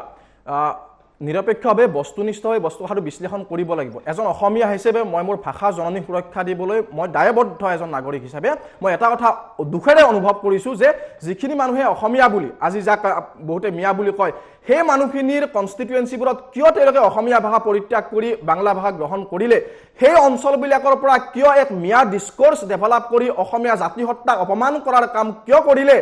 আজি যেতিয়া আমচাঙত যেতিয়া উচ্ছেদ হৈছিলে সেয়া হিন্দু মানুহ আছিলে তেতিয়াতো আপোনালোকে ইমান চিঞৰ বাখৰ কৰা নাছিলে আমচুৱে এতিয়া কিয় চিঞৰ বাখৰ কৰিছে বেদখলকাৰীসকল মুছলমান হ'লে আপোনালোকে কিয় চিঞৰ বাখৰ কৰে বেদখলকাৰীয়ে হিন্দুৱে বেদখল কৰক কোনোবা হিন্দুৱে যদি মছজিদ বেদখল কৰিছে মই আপোনাৰ কাষত থিয় দিম আপুনি মছজিদৰ মাটি উদ্ধাৰ কৰাৰ কাৰণে লাগক আজি মই যদি কৈছো মোৰ মন্দিৰৰ মাটি বেদখল হৈছে সত্ৰৰ মাটি বেদখল হৈছে সেইবিলাক বেদখল মুক্ত কৰিব লাগে আপুনি মোক সাথ দিয়ক তেতিয়া সম্প্ৰীতিৰ কথা বাঢ়িব এই অসমীয়া ভাষা পৰিত্যাগ কৰি যি মিয়া ডিছক'ৰ্চ ডেভেলপ কৰিব বিচাৰিছে জনিয়া বাগবৰ চেঙা ধুবুৰী মানকাছাৰ আদি ঠাইৰ পৰা এই কথাবিলাকে অসমীয়া মানুহক আতংকিত কৰে আপোনালোকক শুনক মই তথ্য সহকাৰে হিচাপ আকাৰে ফেক্ট কৈছো 1951 চনৰ পৰা 1971 চনলৈকে অসমত 22 লক্ষ পূব পাকিস্তানী অসমত প্ৰৱেশ কৰিছিলে most of them way Muslims 22 লক্ষৰ সংখ্যাটো মই হিচাপ কৰি উলিয়াইছো গৱেষণা কৰি 22 লক্ষৰ সেই সংখ্যা 2001 চনত হৈ গৈ 52 লাখ সেই 52 লাখৰ বোজা অসমীয়াই গ্ৰহণ কৰিছে আৰু সেই 52 লাখৰ মাজৰ পৰাই আমি মহানতাৰ পৰিচয় দি বুকুত বৰপিৰা পাৰি হৃদয় দুৱাৰ খুলি গ্ৰহণ কৰিলো আৰু গ্ৰহণ কৰাৰ মূল্য আমাক কেনেকৈ দিছে আমাৰ ব্ৰহ্ম তালুত অসমীয়াৰ ব্ৰহ্ম তালুত ফুট মাৰি পেলাই অসমীয়াক যুদ্ধ উন্মাদ কৰি অসমীয়াক ধৰ্ষণকাৰী বুলি বিদেশত গৈ প্ৰচাৰ কৰিছে সৌহিকিনা যোৱা পৰহি নিউজত ওলাইছে বিদেশত গৈ আকৌ এজন মিয়া কবিয়ে অসমীয়াৰ বিৰুদ্ধে জেহেৰ বিষবাস্প বিয়পাই আছে ৰাষ্ট্ৰৰ বিৰুদ্ধে যি বিষবাস্প বিয়পোৱাৰ কাম কৰিছে আপোনালোকক অসমীয়া জাতীয়তাবাদে ধৰ্ম নিৰপেক্ষ জাতীয়তাবাদ দল দিব বিচাৰিছিলে সেইকাৰণে আছু নিচিনা জাতীয় সংগঠনৰ নেতাও সংখ্যালঘু সম্প্ৰদায়ৰ আছিলে কিন্তু কি হ'ল পিছত এটা গ্ৰুপ গৈ পেলাই অসম আন্দোলনৰ সময়ত পৃথক মিটিং কৰি পেলাই অসম আন্দোলনৰ বিৰোধিতা কৰিলে সেই ইতিহাস আমি জানো মই জ্ঞানেন্দ্ৰ বৰ্মন মই প্ৰকাশ দাসৰ পৰা প্ৰতিক্ৰিয়া লৈ লৈছো প্ৰকাশ দাস মই যাম জ্ঞানেন্দ্ৰ বৰ্মন মই গোটেই প্ৰসংগখিনি আপোনালোকে শুনিলে আমচুৰ কথা শুনিলে জ্ঞানেন্দ্ৰ বৰ্মনৰ কথা শুনিলে প্ৰকাশ দাস এই মুহূৰ্তত যদি মই এটা মন্তব্য অখিল গগৈৰ মন্তব্যটো আমি পাম নেকি বাৰু এতিয়া অখিল গগৈৰ মন্তব্যটো আছে মই অখিল গগৈৰ মন্তব্যটো এটা প্লে কৰি ল'ব বিচাৰিছো কি ক'লে কালি অখিল গগৈ এই মুহূৰ্তত মোৰ মনত পৰিছে যে যদিহে আমি কা আন্দোলনটো চিটিজেনশ্বিপ এমেণ্ডমেণ্ট এক্ট বিৰোধী আমাৰ যি সংগ্ৰাম আছিলে কা বিৰোধী সংগ্ৰাম আছিলে সেই সংগ্ৰামতো যদি আমি আপোচবিহীন হ'লোহেঁতেন আৰু ধাৰাবাহিকভাৱে যদি আমি লাগি থাকিলোহেঁতেন আমি জয়ী হ'লোহেঁতেন কিন্তু কা আন্দোলনত জাতীয় নেতৃত্বই আপোচ কৰাৰ কাৰণে আৰু আন্দোলন গৈ ৰাস্তাৰ পৰা গৈ খেলপথাৰলৈ গুচি যোৱাৰ কাৰণে তো এনেকৈ আমি দেখিলোঁ যে কা আন্দোলনটো বিফল হ'ল গতিকে আজিৰ দিনটোত মোৰ এই কথাটো মনত পৰিছে যে যদিহে এই কা আন্দোলনটোৰ ক্ষেত্ৰত আমি আপোচ নকৰিলোহেঁতেন যদিহে অসমৰ জাতীয় নেতৃত্বই এই ক্ষেত্ৰত যদি চৰকাৰৰ ওচৰত নতজানু নহ'লহেঁতেন বা আন্দোলনটো স্তব্ধ নকৰিলেহেঁতেন তেতিয়াহ'লে নিশ্চিতভাৱে আমি জয়ী হ'লোহেঁতেন মোক জেললৈ পঠিয়াই আৰু কৃষক মুক্তি সংগ্ৰাম সমিতিক নিষিদ্ধ ঘোষণা কৰাৰ নিচিনা কৰি তো এই সংগ্ৰামখনক বিফল কৰোৱা হ'ল। মই সেইকাৰণে এই মুহূৰ্তত আজিৰ এই বিজয়ৰ মুহূৰ্তত ভাৰতীয় গণতন্ত্ৰৰ এই বিজয়ৰ মুহূৰ্তত বিতৰ্কিত 3খন আইন বাতিল হোৱাৰ এই পবিত্ৰ মুহূৰ্তত মই অসমবাসী ৰাইজক আহ্বান জনাইছোঁ, আহক আমি সকলোৱে মিলি কাৰ বিৰোধী সংগ্ৰামখন পুনৰ আৰম্ভ কৰোঁ। এয়া অখিল গগৈৰ মন্তব্য আছিল। প্ৰকাশ দাস, মই আপোনাৰ পৰা জানিব বিচাৰিছোঁ অখিল গগৈ কি ক'লে আপুনি শুনিলে? এই গোটেই প্ৰসংগটো আছিলে, মই আপোনাৰ পৰা এইটো কালি মানে যেতিয়া কৃষি আইন বাতিল হ'ল তাৰপিছত অখিল গগৈ কৈছিলে। না, মই তাৰ আগত দুজন, এজন আমচুৰ সাধাৰণ সম্পাদক ইমতিয়াজ হুছেইন আৰু গণেন্দ্ৰ বৰ্মন ডাঙৰীয়াই গোটেই বিষয়টো অলপ বেলেগ ধৰণে নিব বিচাৰিছে। বিষয়টো কিন্তু তেনেধৰণৰ নহয়। কৃষি আইন বাতিল কৰাৰ ক্ষেত্ৰত কেন্দ্ৰীয় চৰকাৰে যি সিদ্ধান্ত লৈছে তাৰ এটা পটভূমি আছে, আৰু কা বাতিলৰ ক্ষেত্ৰত অসমত হোৱা আন্দোলনৰ ন্যায্যতা আছে। আজি জ্ঞানেন্দ্ৰ বৰ্মন ডাঙৰীয়াই কৈছে যে সেই সময়ত চৰ্দাৰ ভাই পেটেলৰ কথা কৈছে, জৱাহৰলাল নেহৰুৰ কথা কৈছে, কমিটমেণ্টৰ কথা কৈছে। অসমৰ ক্ষেত্ৰতো ভাৰতবৰ্ষৰ প্ৰধানমন্ত্ৰীয়ে স্বাক্ষৰ কৰা এখন চুক্তিপত্ৰ, ৰাষ্ট্ৰৰ কমিটমেণ্ট আছিল যে অসমত থকা অবৈধ বিদেশী চিনাক্তকৰণ কৰা হ'ব, বহিষ্কাৰ কৰা হ'ব, আৰু এই ক্ষেত্ৰত ভাৰত চৰকাৰ দায়বদ্ধ। অৰ্থাৎ ৰাষ্ট্ৰই দিয়া কমিটমেণ্ট, এখন চুক্তি অসমৰ ৰাইজে এনে পোৱা নাছিল। 6 বছৰ আন্দোলন কৰিছিল, 860গৰাকীকৈ শ্বহীদ হৈছিলে আৰু বিভিন্নজন ইয়াত নিৰ্যাতিত হৈছিলে। তাৰপিছত চুক্তি স্বাক্ষৰকাৰী সেই চৰকাৰে কি কাৰণে আজিলৈকে চুক্তি ৰূপায়ণ কৰাৰ ক্ষেত্ৰত হেমাহি কৰিছে? বৰঞ্চ এই কা জাপি দি অসম চুক্তিৰ যিটো মূল দফা, বিদেশী বহিষ্কাৰ আৰু চিনাক্তকৰণ 1971 চনৰ পিছৰ সেই দফাটো হত্যা কৰাৰ নিচিনা এটা সিদ্ধান্ত ল'লে। অৰ্থাৎ অসম চুক্তি নেটচেট কৰা, আপুনি শুনিলে মই অখিল গগৈৰ কথালৈ আহিম। অখিল গগৈৰ কথাটো ক'লে যে আপুনি মই আপোনাৰ পইণ্টতে টানি দি ধৰিছোঁ যে কা জাপি দি পেলাই অসম চুক্তিৰ যিখিনি দফা আছে সেইখিনিক নালেন ভইড কৰাৰ চেষ্টা কৰি আছে, কিন্তু অখিল গগৈ কৈ আছে এই কাখন তেওঁলোকে বাতিল কৰিব পাৰিলেহেঁতেন যদিহে আপোচ নকৰিলে। মই পটভূমিটো কৈ আছো, অখিল গগৈৰ নাম লৈ মই ক'ব খোজা নাই। অসমত কা কি কাৰণে বাতিল নহ'ল বা অসমত কা কি কাৰণে জাপি দিয়া হ'ল? কা জাপি দিয়া হ'ল ভোট বেংকৰ কাৰণে। হিন্দু বাংলাদেশীৰ ভোট লাগে বিজেপি চৰকাৰক, তাৰ কাৰণে কা জাপি দিয়া হ'ল অসমত। কাৰণ অসমত অসম চুক্তি আছে, সৰ্বভাৰতীয় পৰ্যায়ৰ কথাটো নকওঁ মই, সৰ্বভাৰতীয় বা বিভিন্ন ৰাজ্য, ভাৰতবৰ্ষৰ বিভিন্ন ৰাজ্যত কা নাই, কি কয় অসম চুক্তি নাই। অসমত অসম চুক্তি আছে। অসম চুক্তি থকা এখন ৰাজ্যত ৰাষ্ট্ৰই দিয়া এখন ৰাষ্ট্ৰীয় চুক্তি, প্ৰতিশ্ৰুতি দিয়া এখন চুক্তিক উলংঘন কৰাৰ কাৰণে আকৌ কা জাপি দিছে। আৰু এটা ডাঙৰ আশ্চৰ্য কথা, অসমত 7খনকৈ জিলা, অৰ্থাৎ BTD, কাৰ্বি আংলং, ডিমা হাছং, এই জিলাকেইখনত কা বেয়া, কা লাগু নহয়, কিন্তু অসমৰ বাকী কেইখন জিলাত কা লাগু হয়। অৰ্থাৎ এখন ৰাজ্যৰ ভিতৰতে কি ধৰণে অন্যায় কৰি কা লাগু কৰিছে এই কথা কিন্তু অসমীয়া ৰাইজে কেতিয়াও মানি লোৱা নাই। এতিয়া অখিল গগৈয়ে কিছুমান কথা কৈছে কাইলৈ যে মই ভাল পৃথিৱীত আৰু কোনো ভাল নহয়, মই যি চিন্তা কৰোঁ সেয়ে শুদ্ধ। এই কথাটো কেতিয়াও সমীচীন কথা নহয়। মই ভাল আনবিলাক বেয়া, এই কথা কোৱা মানুহৰ আঁৰৰ কিন্তু ৰহস্য মানুহে জানিবলৈ বিচাৰিব। আমি কোন কা আন্দোলনৰ ফলত কোন সাংসদ হ'ল, কোন ক্ষমতা পালে, এই কথা অসমৰ ৰাইজে জানে। কিন্তু সদৌ অসম ছাত্ৰ সন্থাই কা যিদিনাৰ পৰাই, অৰ্থাৎ পাৰ্লিয়ামেণ্টত যিদিনাৰ পৰাই সংসদত বিল উত্থাপন কৰিছিল, সম্পূৰ্ণভাৱে প্ৰতিবাদ কৰা হৈছিল। হোম মিনিষ্টাৰৰ লগত যে আলোচনা হৈছিলে, এই আলোচনাৰ কালত যেতিয়া ভিতৰত আলোচনা হৈছিলে, আলোচনাত কা নামানো বুলি কোৱা হৈছিলে, আৰু বাহিৰত আহি কথা ৰাজহুৱাভাৱে ৰাইজৰ লগত আমি সংগ্ৰাম কৰিম বুলি আমি ৰাজহুৱাভাৱে প্ৰতিবাদ ঘোষণা কৰিছিলোঁ। আৰু তাৰ পিছত যেতিয়া শ্বহীদ দিৱসৰ দিনা কা উত্থাপন কৰিলে, তাৰ পিছত সমগ্ৰ অসমৰ দল সংগঠনে এই কাৰ বিৰোধিতা কৰিছে। আজিও কা বিৰোধিতা কৰিছোঁ আমি। কা যেতিয়া সংসদত পাছ কৰিলে, সদৌ অসম ছাত্ৰ সন্থাই প্ৰথমতে মহামানৱ উচ্চতম ন্যায়ালয়ত আমি এই কা বাতিলৰ নামত, কা বাতিলৰ কাৰণে আমি মহামানৱ উচ্চতম ন্যায়ালয়ত আমি আবেদন দাখিল কৰিছোঁ। হয়তো ইয়াৰ ৰুল ফ্ৰেম হোৱা নাই, আন যি ধৰণে শুনানি আগুৱাই যাব লাগিছিল সেই কাৰ্য হয়তো বন্ধ হৈ আছে। কিন্তু এই কথা আজি স্পষ্টভাৱে কওক, অসমত কা বাতিল কৰাৰ ক্ষেত্ৰত অসমীয়া মানুহৰ যি ন্যায় পাব লাগে, যিটো কথা, সেই ন্যায় কিন্তু পাব লাগিব। কাৰণ ভাৰতবৰ্ষৰ অন্য ৰাজ্যৰ লগত অসমৰ কিন্তু পটভূমি নিমিলে। বাংলাদেশী ভাগ কৰা হ'ল, বাংলাদেশী ভাগ কৰা হ'ল, হিন্দুৰ নামত বাংলাদেশী, মুছলমানৰ নামত। আমি সদৌ অসম ছাত্ৰ সন্থাই বাংলাদেশী ধৰ্মৰ ভিত্তিত ভাগ কৰাটো বিচৰা নাই ঠিক আছে কাৰণ প্ৰকাশ দাস মই আহিম প্ৰকাশ দাস মই 71 মই আহিম মই নৱঠাকুৰীয়া ওচৰলৈ গৈছো হয় মই আপোনাক সময় দিম মই আকৌ আপোনাক সময় দিম প্ৰকাশ দাস মই আহিম মই এতিয়া মই নৱঠাকুৰীয়া ওচৰলৈ আহিছোঁ নৱঠাকুৰীয়া আপুনি সকলোৰে কথাখিনি শুনিলে আপুনি অখিল গগৈ কি ক'লে শুনিলে গোটেইখিনি শুনিলে এই মুহূৰ্তত মানে মোৰ আপোনালৈ প্ৰশ্নটো হৈছে যে এই গোটেই প্ৰক্ৰিয়াটো যদি কৰিব লাগে বা এই যদি গোটেই প্ৰক্ৰিয়াটো হয় এতিয়া কোনটো দিশত চাব লাগিব আচলতে মই ভাবোঁ এইটো আমাৰ কেতিয়াবা আমি এইটো কৰোঁ এটা আন্দোলন যেতিয়া সফল হয় অন্যৰ আমাৰ কিয় নহ'ল সেইবুলি আমি ইটো গালি পাৰোঁ মানে মই এইটো হ'ব নালাগিছিলে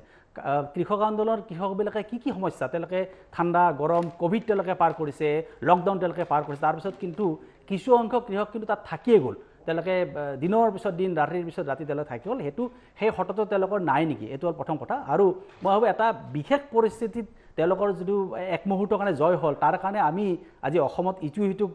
গালি পাৰাটো ঠিক নহয় টেণ্ডেঞ্চিটো ঠিক নহয় মই প্ৰথমটো আমি ভালকৈ চাব লাগে কা বাতিল কৰাৰ কাৰণে আন্দোলন কৰাৰ সম্পূৰ্ণ অধিকাৰ থাকিব ছাত্ৰ সন্থা থাকিব আৰু এইটো কোনোৱে ছাত্ৰ সন্থাক দোষাৰোপ কৰি মই ভাল আছিলোঁ তেওঁ ভাল এইটো ঠিক নহয় কিন্তু কা আন্দোলন যেতিয়া কৰিব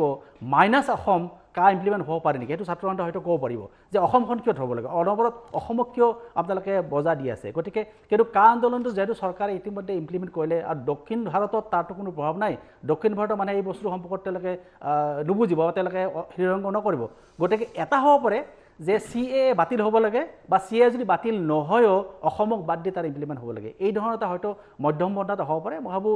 আজি বিজেপিৰ প্ৰতিনিধি থকা হ'লে ভাল তেওঁলোকে ব্যাখ্যা কৰিব লাগে কিন্তু খালি মই ইমতিয়াজজনক কওঁ যে জ্ঞানেন বৰ্মনে বিজেপিৰ দৰে কথা কৈছে তাত আপোনাৰ চিন্তা কৰিবলৈ একো নাই তেওঁ বিজেপি কংগ্ৰেছে তেওঁ কথা কৈছে আপুনি আপোনাৰ কথাও জ্ঞান বৰ্মনে তেওঁ নিজৰ কথা ক'ব ইয়াত কোনো ধৰণৰ দলৰ প্ৰতিনিধি হিচাপে মই যদি নহয় মোৰ কথা কাৰ লগত মিলে that is not your problem that is my problem হয় জ্ঞানেন্দ্ৰ বৰ্মন আপোনাৰ প্ৰতিক্ৰিয়া মই এটা কথা আছু নেতৃত্বক অতি সন্মান সহকাৰে ক'ব খোজোঁ আছু অসমৰ জাতীয় সংগঠন আমাৰ অত্যন্ত সন্মান আছে আছু অসমীয়াৰ আৱেগ কিন্তু কথাটো হ'ল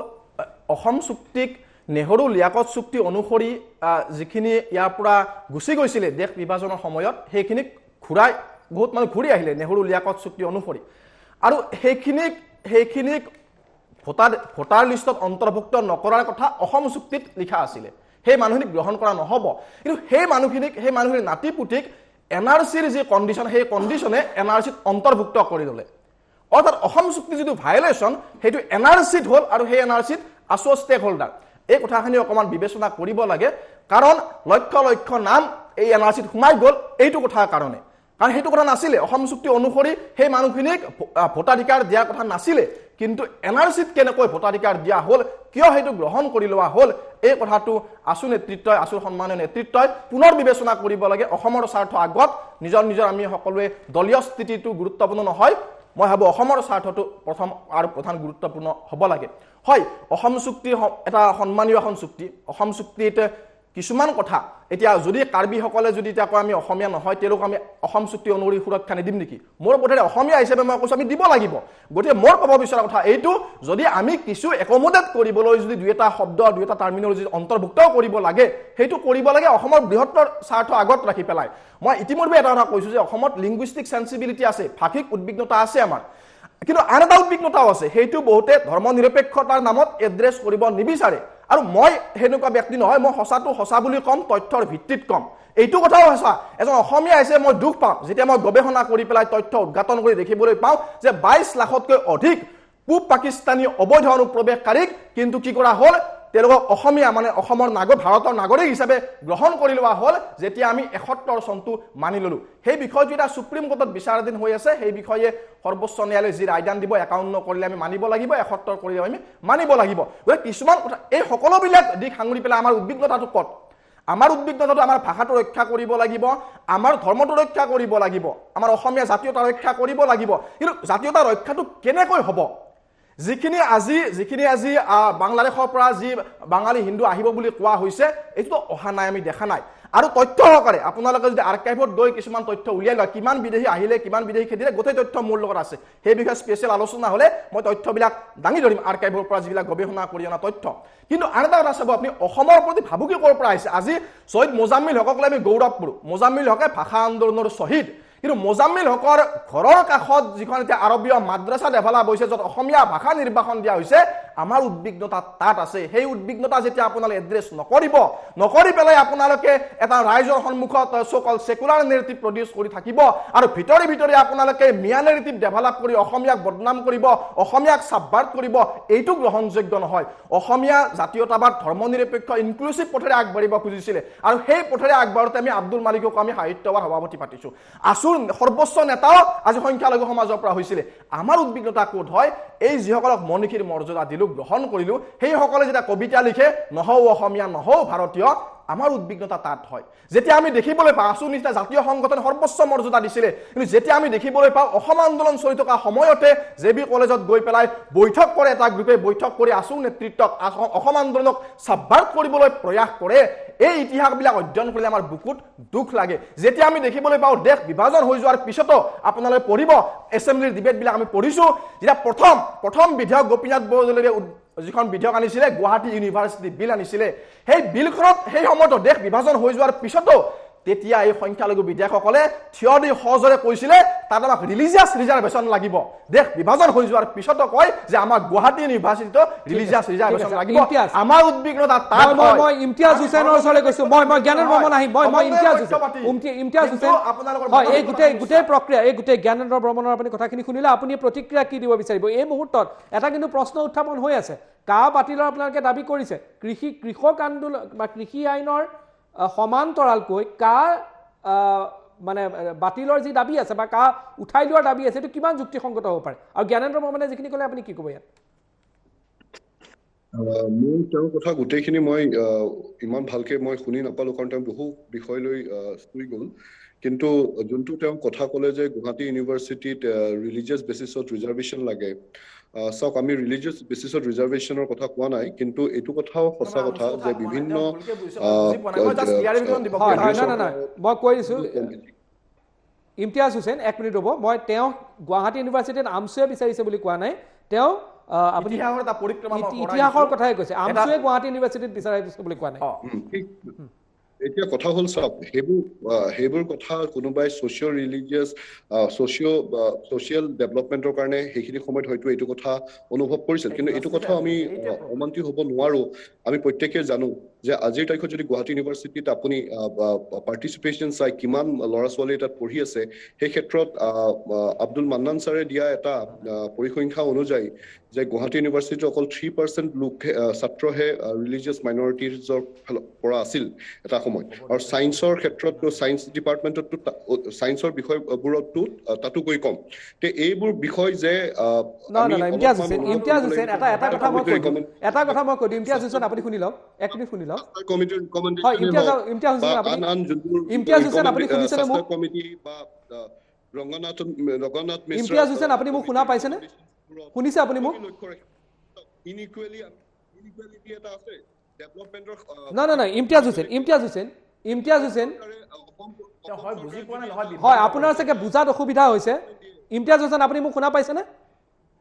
শুনিছে আপুনি যিখিনি কৈ আছে সেইটো মোৰ মতে আপোনাৰ শুনাত অলপ অসুবিধা হোৱাৰ কাৰণে এই আপুনি কথাখিনি কৈ থাকিছে চাগে ইয়াত কোন সম্প্ৰদায় বা কোন ভাষিক সংখ্যালঘুৰ কিমান শতাংশ ষ্টুডেণ্ট আছে বা নাই সেইটোৰ ওপৰত কথা পতা হোৱা নাই কিন্তু মই আপোনাৰ কথাষাৰ কৈ দিওঁ যে আপুনি যিখিনি কৈ আছে সেইখিনিৰ লগত এই যিটো প্ৰসংগ আছে সেই প্ৰসংগত নাই আৰু মই ভাবোঁ যে এই ধৰণৰ বিষয়বোৰ বিশেষকৈ ছাত্ৰৰ লগত জড়িত থকা বিষয়সমূহ এনেধৰণে আপুনি কোৱাটো উচিতো নহয় মোৰ মতে এটা কথা চাওক উচিত নহয় অনুচিত হয় বুলি কৈ বিভিন্ন কথা পিছুৱাই কৈ থাকিলেতো নহব আজি যদি আপোনালোকে ভাবিছে যে প্ৰত্যেকে যে সংখ্যালঘু সমাজখনে সদায় নিজৰ নাগৰিকত্বৰ কাৰণে ফাইট কৰি থাকিব আৰু হাতী মেলিৰ কাৰণে পথাৰত কাম কৰি থাকিব লেবাৰ ক্লাছ হৈ থাকিব সেইটোতো নহয় সংখ্যালঘু সমাজৰ কোনোবাই গৈ কাৰণে দীক্ষিত শৰ্মাৰ নিচিনা গৈ কাৰণে কোনোবা এখন নিউজ চেনেলত বহি কাৰণে তেওঁ এটা নিউজ এংকাৰ এজন হওক ভালকে সেয়াও আমাৰ আশা কৰোঁ আমাৰ মাজতে বহু গৈ কাৰণে এপিএসসি সেইটো আপত্তি কি আছে সেইটো কোনে আপত্তি কোনে কৰিছে দাদা ইমতিয়াজ হুছেইন মোৰ প্ৰশ্নটো হ'ল যে সংখ্যালঘু মানুহৰ পৰা কোনোবা এজন সাংবাদিক হোৱাত কোনোবা এজন ভাল IPS অফিচাৰ হোৱা কোনোবা এজন ভাল IAS অফিচাৰ হোৱাত কোনোবা আপত্তি কৰিছে নেকি এইটোতো সকলোৱে বিচাৰে আমি সকলোৱে বিচাৰো হওক এজন ভাল সাংবাদিক হওক এজন ভাল ডাক্তৰ হওক এজন ভাল ইঞ্জিনিয়াৰ হওক এজন ভাল প্ৰশাসনিক বিষয়া হওক সেইটোত আপত্তি কোনে কৰিছে এখন সেইটোতো কোনো আপত্তি কৰা নাই আপোনাৰ কথাৰ কনটেক্সটো আপুনি ল'ব পৰা নাই আপুনি আউট অফ কনটেক্সট গৈ আছে আপোনাক আমি ইয়াত এই শব্দটো কোৱাৰ I have strong objection about it মোৰ সম্পূৰ্ণ অবজেকশ্যন আছে কোনো এজন অসমীয়া বা আমি কোনেও কোৱা নাই যে সংখ্যালঘু মানুহৰ অকল খাটি খাই থাকিব লাগিব আপুনি তেনেকুৱা ধৰণৰ ইণ্টাৰপ্ৰিটেশ্যন নকৰিব ইমতিয়াজ হুছেইন আজি এইখন অসম চৰকাৰৰ কেবিনেটত মন্ত্ৰী এজনো কিয় কাৰণে সংখ্যালঘু সমাজৰ পৰা নহল এইটো গণতন্ত্ৰৰ পৰিপন্থী হয় নে নহয় না সেই প্ৰশ্নটো আপুনি অসম চৰকাৰক সোধক সেই প্ৰশ্নটো আপুনি অসম চৰকাৰক সোধক ইয়াত কেনেকৈ উত্তৰ দিয়া যাব ইয়াত কোন চৰকাৰী পক্ষৰ কোন মানুহ বহি আছে অসম চৰকাৰ কোন বহি আছে ইয়াত সংখ্যালঘু কিয় নহল আপুনি বিজেপিৰ সভাপতিক সোধক আপুনি অসমৰ মুখ্যমন্ত্ৰীক সোধক আমি নিজে অনুভৱ কৰিছো এটা আপোনাৰ এমপ্লয়মেন্টৰ ক্ষেত্ৰত যেতিয়া এখন ইন্টাৰভিউ বোৰ্ডৰ ওচৰত বহা যায় সংখ্যালঘু সমাজৰ পৰা যোৱা এজন যুৱকে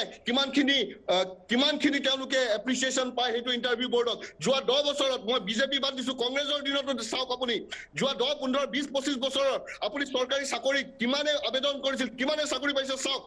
মোৰ অঞ্চলৰ পৰা এখন অসমীয়া মুছলিম অঞ্চল হয় যোৱা 10 15 বছৰত কোনোৱে চৰকাৰী চাকৰি পোৱা নাই এনে ধৰণৰ কথা নকব না ইয়াৰ কাৰণটো কি বাৰু কি কাৰণটো কি বুলি আপুনি ভাবিছে কাৰণটো আপুনি কি বুলি ভাবিছে হুছেইন ডাঙৰীয়া কি কাৰণ বুলি ভাবিছে আপুনি চাকৰি পাইছে ধৰ্মীয় সংখ্যালঘু নাই ইয়াত কাৰণটো কি আপুনি যিখিনি কথা কৈছে ইয়াৰ কাৰণটো কি বুলি ভাবিছে আপুনি থাৰ্ড ক্লাছ সিটিজেন কৰি কাৰণে এইখিনি লোকক সদায় ৰাখিম আৰু এওঁলোকক টিভিৰ পৰ্দাত বহি লৈ কাৰণে নিউজ টক শ্ব'ত বহিলে গালি পাৰি থাকিলে গোটেই সমস্যা সমাধান না হুছেইন ডাঙৰীয়া আপুনি মিছ ইণ্টাৰপ্ৰিটেশ্যন কৰি আছে মই আপোনাক সুধি আছো কাৰণটো কি আপুনি যিখিনি কথা কৈ আছে ইয়াৰ কাৰণটো আপুনি কি বুলি ভাবিছে সংগ্ৰাম হৈছে অগণতান্ত্ৰিকভাৱে সশস্ত্ৰ সংগ্ৰাম হৈছে সংখ্যালঘু সমাজে এতিয়াও কাটৰ অনুৰোধ কৰি কাৰণে গণতান্ত্ৰিকভাৱে যদি কিবা এটা প্ৰস্তাৱ দিয়ে তাকো যদি আপোনালোকে নস্যাৎ কৰিব ঠিক আছে মই গৈ আছো ইমতিয়াজ হুছেইনে কথাটো অলপ বেলেগ ধৰণে ইণ্টাৰপ্ৰিটেশ্যন কৰিবলৈ বিচাৰিছে মই নৱ ঠাকুৰে আপোনাৰ ওচৰলৈ আহিছোঁ কি ক'ব আপুনি মই ভাবোঁ এটা টকশ্বত যদি এজন বক্তাই যদি এই ধৰণৰ কথাটো পাতি থাকে অনবৰতে একেধৰণে তে বিপদজনক হ'ব মই ভাবোঁ তেওঁ নিজৰ কমিউনিটিৰ ক'ত সমস্যা আছে তেওঁলোকৰ ল'ৰা ছোৱালী কিয় নপঢ়ে তেওঁলোকৰ ল'ৰা ছোৱালী বিয়া কেতিয়া হয় কেনেকৈ সংসাৰত তেওঁলোকে বান্ধন খাই পৰে এইটো কৰা ভাল প্ৰথম নিজৰ সমালোচনা খুব জৰুৰী বেলেগক গালি পাৰি সংসাৰ জয় কৰিব পৰা নাযাব সেইদিন গ'ল মই ভাবোঁ আজিৰ এই যুগত let's criticise your self your community your religion your culture তাৰ পিছত বেলেগক ক'ব কিন্তু মই ভাবি আমি এটা গুৰুত্বপূৰ্ণ বিষয় যে CA সম্পৰ্কত এটা পৃষ্ঠভূমি যিটো কৈছে আপুনি তৈয়াৰ হৈছেনে হোৱা নাই মোৰ মতে তৈয়াৰ হোৱা নাই কিন্তু তৈয়াৰ হয়তো কৰিব পাৰে অসম্ভৱ নহয় ডেম'ক্ৰেটিক কাণ্ট্ৰিত এটা আন্দোলনৰ পৃষ্ঠভূমি আপুনি সৃষ্টি কৰিব পাৰে কিন্তু এই ক্ষেত্ৰত ছাত্ৰ সন্থাই এটা গুৰুত্বপূৰ্ণ ভূমিকা লোৱা উচিত কিন্তু এটা বিপদ হৈছে যে এই ঘটনাটো মানে কৃষি আইন বাতিলৰ পাছৰ পৰাই বহু মানুহে কিন্তু ছাত্ৰ সন্থাক প্ৰত্যক্ষ পৰোক্ষভাৱে আক্ৰমণ কৰি আছে অৰ্থাৎ তেওঁলোকে ধৰি লৈছে যিটো কৈছে যে ইভিন অখিল গগৈ যিটো কথা কৈছে যে ৰাজপথৰ পৰা খেলপথাৰলৈ লৈ গ'ল সেইটো প্ৰকাণ্ড ছাত্ৰ সন্থাক কৈছে বা শিল্পী সমাজক বহুতে কৈছে কিন্তু মই ভাবোঁ বেলেগক আলোচনা কৰি আপুনি শুদ্ধ হৈ যাব নোৱাৰিব আপুনি কি কৰিছিল মই কি কৰিছিলোঁ সেইটো হ'ল মোৰ কথা গতিকে CA সম্পৰ্কত এটা আলোচনা হ'ব লাগে আৰু মই ভাবোঁ CA আনকনষ্টিটিউচনেল হয় নেকি সেই বিষয়ে এটা বিতৰ্ক এটা আছে কিন্তু এইটো হ'ব লাগে প্ৰকাশ দাস গোটেই কথাটো এনেকুৱা নৱ ঠাকুৰীয়া ডাঙৰে যিটো কথা কৈছে ডেফিনেটলি সদৌ অসম ছাত্ৰ সন্থা বা যদিও নাম লোৱা নাই সদৌ অসম ছাত্ৰ সন্থা বা বিভিন্ন জাতি জনগোষ্ঠীৰ জাতীয় সংগঠনে সেই সময়ত নেতৃত্ব লৈছিলে শিল্পী সমাজে লৈছিলে আমিতো পটভূমিটো চাব লাগিব কা আন্দোলনটো চৰকাৰে কি কৰিলে কা আন্দোলনটো বিভাজন প্ৰলোভন দুটা ছিষ্টেমে ফ'ল' কৰিলে অসমখনতে এনেকুৱা হ'ল উত্তৰ পূৰ্ব অঞ্চলৰ ভিতৰত আন ৰাজ্যকেইখনত বাদ দিলে কাৰণ আন ৰাজ্যকেইখনত মণিপুৰক হেৰি দিলে ইনাৰ লাইন পাৰ্মিট দিলে অৰুণাচল বেলেগকৈ গ'ল নাগালেণ্ড বেলেগকৈ গ'ল মেঘালয় বেলেগকৈ গ'ল আৰু অসমৰ ভিতৰৰ কথাখিনিও আমি পাতিব লাগিব অসমৰ BTDত যেতিয়া কা লাগু নহয় বুলি ক'লে কা তাতে প্ৰযোজ্য নহয় বুলি ক'লে তো BTD অঞ্চল জিলাকেইখনৰ আন্দোলন নহ'ল কাৰ্বি আংলঙত কা প্ৰযোজ্য নহয় ডিমা হাছাওত কা প্ৰযোজ্য নহয় অৰ্থাৎ বৰাকতো বঙালীখিনিৰ কাৰণে চৰকাৰে যেন কা আনি দিলে এই ধৰণৰ এটা ইম্প্ৰেশ্যন দিছে আৰু অসমৰ বাকী থাকিল ক'ত কেইখনমান জিলা আমি সেইকাৰণেতো কৈছোঁ যে অসমত কা জাপি দিয়াৰ লগে লগে চৰকাৰে প্ৰলোভন আৰু বিভাজন দুটা বস্তুই কৰিছে আৰু বিভাজন কেনেকৈ হ'ল যেতিয়া BTDত কা লাগু নহয় বুলি ক'লে তাত কা আন্দোলনটো নহ'ল কাৰ্বি আংলঙত নহ'ল ডিমা হাছাওত নহ'ল আৰু বাকী অংশৰ মানুহে কা আন্দোলন কৰিছে আজিও কৰি আছে সেইকাৰণেতো আমি কৈছোঁ যে অসমৰ নিচিনা এখন ৰাজ্যত য'ত অসম চুক্তি আছে য'ত 7খনকৈ জিলাত কা লাগু নহয় কা বেয়া বাকী অংশত কিয় লাগু হ'ব ভাৰতবৰ্ষৰ অন ৰাজ্যত কিয় কা লাগু হয় সেই কথাটোতকৈও অসমত কিয় কা লাগু কৰিব সেই কথাটো কিন্তু যুক্তি বহুত ন্যায়সংগত কথা এটা অসমীয়া মানুহে আন্দোলন কৰিছে প্ৰতিবাদ কৰিছে আৰু ন্যায় পাব লাগিব আজি কৃষি আইন বাতিল কৰি ভাৰতবৰ্ষৰ প্ৰধানমন্ত্ৰীয়ে যি ধৰণে ৰাইজক সন্মান জনাইছে অসমত অসমীয়া জনসাধাৰণৰ টেগ শহীদৰ টেগ বিভিন্ন জনৰ নিৰ্যাতিত হোৱা যিসকলৰ টেগ আৰু সমগ্ৰ অসমৰ মানুহে মানি নোলোৱা সেই কাখন বাতিল কৰাৰ কাৰণে অসম চৰকাৰ কেন্দ্ৰীয় চৰকাৰে দায়বদ্ধ আৰু এই আইন বাতিল কৰিব লাগিব আৰু সেইকাৰণে সদৌ অসম ছাত্ৰ সন্থাই আমি কাকো সমালোচনাৰ কথা ভবা নাই সমালোচনাই সমস্যা সমাধান নহয় প্ৰকৃত অৰ্থত নিজৰ দায়িত্ব পালন কৰাৰ কথা প্ৰত্যেকে চিন্তা কৰিব লাগিব ৰাজপথত আন্দোলন হৈ আছে আৰু ন্যায়ালয়তো সেই ব্যৱস্থা আমি কৰিছোঁ গতিকে ভৱিষ্যত দিনত কা বাতিল যেতিয়ালৈকে নকৰে অসমৰ কাৰণে কা বাতিল নকৰা দিনকেইটা ৰাজপথৰ আন্দোলন আৰু ন্যায়ালয়ৰ যুঁজ সমান্তৰালভাৱে আমি চলাই যাম আৰু বাধ্য কৰাব লাগিব সমগ্ৰ অসমৰ ৰাইজৰ সহযোগত কা বাতিল কৰা জ্ঞানেন্দ্ৰ বৰ্মন মই আপোনাৰ ওচৰলৈ গৈছোঁ হয় জ্ঞানেন্দ্ৰ বৰ্মন হয় চাওক মই যিভাৱে এটা কথা কৈছোঁ যে এই যে কৃষি আইন বা কা গোটেই কথাটো এটা ডেম'ক্ৰেটিক ব্যৱস্থাৰ অংশ আজি ডেম'ক্ৰেটিক প্ৰক্ৰিয়াৰে এইখন চৰকাৰে শাসনভাৰ লৈছে অসমতো বা দিল্লীতো কৃষকসকলৰ যিটো ডেম'ক্ৰেটিক স্পিৰিট সেই ডেম'ক্ৰেটিক স্পিৰিটক ৰেচপেক্ট দি পেলাই আইন প্ৰত্যাহাৰ কৰিছে হয়তো ইয়াতকৈ বেটাৰ আইন অধিক ভাল আইন এখন পৰৱৰ্তী সময়ত আমি দেখিবও পাৰোঁ অল ইনক্লুচিভ এখন আইন সকলোকে সাঙুৰি লোৱা আইন কিছুমান বিষয় আছে সেইখিনি অন্তৰ্ভুক্ত কৰিব লাগিব আৰু মূল বিষয়টো IMDT মূল বিষয়টো হ'ল আমাৰ অসমীয়া জাতিসত্তা ৰক্ষাৰ বিষয় আৰু কোনবিলাক ষ্ট্ৰেটেজি ৰক্ষা কৰিলে অসমীয়া জাতি ৰক্ষা পৰিব আমাৰ সমাজখন শংকৰ মাধৱৰ সমাজখন ৰক্ষা পৰিব সেই ষ্ট্ৰেটেজি আজি বনাব লাগিব আমি সংকটৰ গৰাহত পৰিছোঁ তাত কোনো সন্দেহ নাই যেতিয়া আমি হৰিশংকৰ ব্ৰহ্ম কমিটিয়ে কয় যে 63 লক্ষ বিঘা ভূমি বেদখল হৈ আছে সেইটো কথা স্পষ্টকৈ ওলাই পৰে জাতি কি সংকটত পৰিছে আমাৰ হাতৰ পৰা ৰাজনৈতিক অধিকাৰ অৰ্থনৈতিক অধিকাৰ সাংস্কৃতিক স্পেচ এই গোটেইবোৰ আমাৰ পৰা গুচি গৈছে কাৰ পৰা গুচি গৈছে ভাবুকি ক'ৰ পৰা আহিছে আমি যদি বেমাৰটো আইডেণ্টিফাই নকৰোঁ আমি চিকিৎসা কেনেকৈ কৰিম তথাকথিত ধৰ্ম নিৰপেক্ষতা ডিস্কোৰ্চত থকাসকলে এইটো কথা স্পষ্ট ভাষাত সাহসেৰে ক'বলৈ সংকোচ কৰে ভয় কৰে কিয় ভয় কৰে মই ক'ব খুজিছোঁ মোৰ সমস্যা কি মোৰ অঞ্চলত মাটি কোনে বেদখল কৰিছে পমুৱাই বেদখল কৰিছে মই দেখিছোঁ আপোনালোকে ওলাব মই দেখাই দিম মোৰ অঞ্চলত ছোৱালী কাৰ পৰা সুৰক্ষিত নহয় আপোনালোকে ওলাব মই দেখাই দিম জেহাদী প্ৰকৃতিৰ যে আগ্ৰাসনৰ বলি হৈছে অসমখন সেইটো নাম্বাৰ 1 ভাবুকি অসমৰ জাতিসত্তাৰ প্ৰতি সেইটো বুজিব লাগিব নেক্সট কথাটো হ'ল যে আমাৰ ভাষিক যিটো আমাৰ আইডেণ্টিটি লিংগুইষ্টিক যিটো আমাৰ আইডেণ্টিটি সেইটো গুৰুত্বপূৰ্ণ কথা আমাৰ ভাষা জননী এই ভাষা আমাৰ কাৰণে মা এই ভাষা সুৰক্ষিত কৰিব লাগিব কিন্তু সুৰক্ষিত কৰাৰ আগতে ভাবুকি ক'ৰ পৰা আহিছে এইটো বুজিব লাগিব ভাবুকি ক'ৰ পৰা আহিছে লিংগুইষ্টিক সেন্সাস আপোনালোকে উলিয়াই পেলাই যেতিয়া চাব তেতিয়া দেখিব যে যি জনিয়াত 98% 99% মাইনৰিটি যি আপোনাৰ বাগবৰত 99% মাইনৰিটি তাত এটা দশকত 1 লাখ কৰবাত 80,000 অসমীয়া ভাষীৰ সংখ্যা কমিছে তাততো কোনো হিন্দু মানুহ নাই গৰে ভাষিক যিটো প্ৰত্যাহ্বান ক'ৰ পৰা আনিছে আমাৰ সকল সেকুলাৰিষ্টসকলে তাক আইডেন্টিফাই কৰিবলৈ অস্বীকাৰ কৰে জ্ঞানেন্দ্ৰ বৰ্মন মই অনুষ্ঠানটো দীঘলীয়া কৰিব নোৱাৰো অলৰেডি বহু সময় হৈ গৈছে এটা সেকেন্ড আমাৰ যে জাতীয়তাবাদৰ কথা কোৱা নেতাই যেতিয়া ভবানীপুৰত গৈ পেলাই যেতিয়া শহীদ খৰ্গেশ্বৰৰ তালুকদাৰৰ সেই ভূমিত গৈ পেলাই যেতিয়া কংগ্ৰেছ দলৰ সপক্ষত প্ৰচাৰ চলাই বুকুৰ কোনোবাখিনিত প্ৰশ্ন জন্মে আমাৰ নেতাবিলাকৰ ক্ৰেডিবিলিটি কিয় নাইকিয়া হৈছে জাতীয়তাবাদী নেতাৰ ক্ৰেডিবিলিটি কিয় প্ৰশ্ন চিহ্ন হৈছে এই কথাবিলাকে সেইটো কথাৰ ইণ্ডিকেট কৰে আত্মমন্থন সকলোৱে কৰিব লাগিব আৰু আত্মমন্থন মই এটা কথা কৈছোঁ ইমতিয়াজ হুছেইন ডাঙৰীয়া আপোনাক কৈছোঁ আত্মমন্থন আপোনালোকে নিজৰ ভিতৰত চাব লাগিব আজি আপোনালোকে নিজৰ ভিতৰত জুখক যে আপোনালোক কিয় মানুহে সন্দেহৰ চকুৰে চাই নিজক প্ৰশ্ন কৰিলে উত্তৰণৰ বাট ওলাব আমি আপোনালোকৰ দুশ্মন নহয় মই ইতিপূৰ্বে কৈছোঁ যে 22 লাখ আহিছিল অনুপ্ৰৱেশকাৰী 71ৰ আগত কিন্তু অসম চুক্তিয়েতো সেইসকলক গ্ৰহণ কৰিলে স্বদেশী বুলি তাৰ পিছত অসমীয়া জাতিৰ প্ৰতি কৃতজ্ঞ হৈ থাকিব লাগিছিলে কিন্তু তাৰ পৰিৱৰ্তে মিয়া কবিতাৰ জন্ম দি অসমীয়া জাতিক বদনাম কৰা হ'ল ঠিক আছে মই ইমতিয়াজ হুছেইন আপোনাৰ প্ৰতিক্ৰিয়া চাওক মই আকৌ এবাৰ কৈছো যে মিয়া কবিতা বা চলপলতাই নামৰ যোনবোৰ বংগভূমিৰ পৰা ভাৰতীয় বংগভূমিৰ পৰা বিভিন্ন কিছুমান কিন্তু আন্দোলনৰ আগ ধৰিছিল আৰু অসমৰো কিছু লোকে তাত গৈ কাৰণে তেনেধৰণৰ কবিতা ৰচনা কৰাত বা তেনেধৰণৰ আন্দোলনত হয়তো ভাগ লোৱা আমি খবৰ কিছু পাইছো কিন্তু আমচুৱে নিজৰ স্থিতি স্পষ্ট কৰি কৈছে যে চলপলতাই বা মিয়া কবিতাৰ দৰে এনেধৰণৰ বিষয়বস্তুত আমচুৱে দূৰত্ব মেইনটেইন কৰিছে আৰু আমচুৱে আহ্বান জনাইছে সমগ্ৰ সংখ্যালঘু সমাজক যে অসমৰ সংখ্যালঘু সমাজে নিজৰ ঘৰৰ আগফালে আজি 70-80 বছৰ আগৰ পৰাই এখন অসমীয়া মাধ্যম স্কুল স্থাপন কৰিছে অসমীয়া স্কুলতে পঢ়ি শুনি নিজক অসমীয়া আহিছে বিভিন্ন সেন্সাছত তেওঁলোকক পৰিচয় দি আহিছে তাৰ পাছত নিজক সেই আইডেন্টিটিটো সলনি কৰাটো কোনো প্ৰশ্নই আহিব নোৱাৰে কিন্তু